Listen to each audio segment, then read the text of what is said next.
Fluency. All of the previously mentioned skills must become automatic in order for your children to read connected text fluently. Fluency allows the reader to focus their cognitive energy on understanding the text rather than simply reading the words. Fluency includes 3 components: accuracy, which is reading the words correctly; rate, reading the words at a conversational pace; and prosody, reading with expression. Fluency, then, is the ability to read connected text accurately, at a conversational rate, with expression. When your children are fluent and enjoy reading, they read often.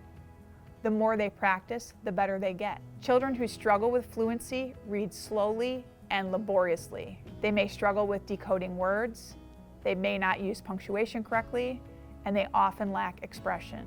Struggling readers tend to avoid reading.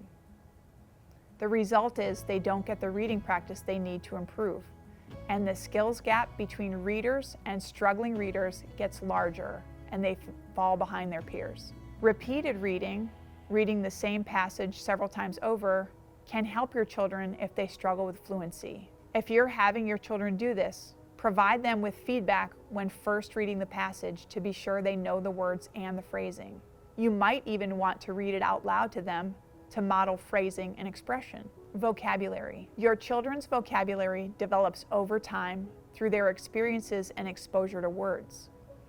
The more words your children have heard, understand, and can use in conversation, the more easily they will comprehend the word when they see it in print. Engaging your children in discussions is a great way to help them acquire a rich vocabulary. Text comprehension.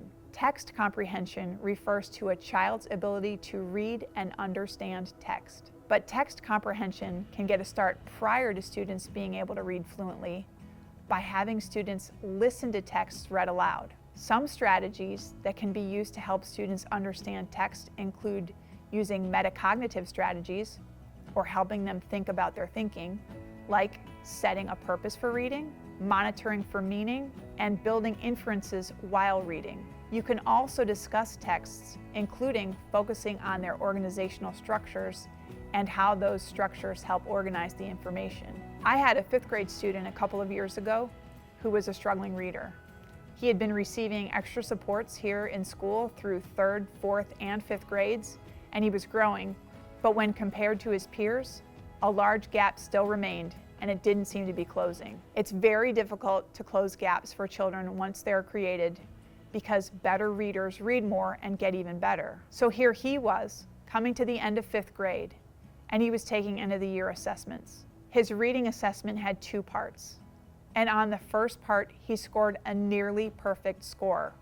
I was thrilled for him, but I couldn't imagine how he did it. So I asked him, and he told me the reading passages were all about JFK, and his parents had taken him to Kennedy Space Center where he learned all about JFK. I tell you this because practicing reading isn't the only thing that helps reading comprehension. It also helps to have experiences that are meaningful and interesting, and that form a foundation for children, so when they read passages related to those experiences, they can better understand what they're reading.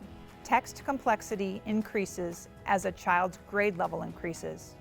The more complex the text, the better a child's skills need to be to read.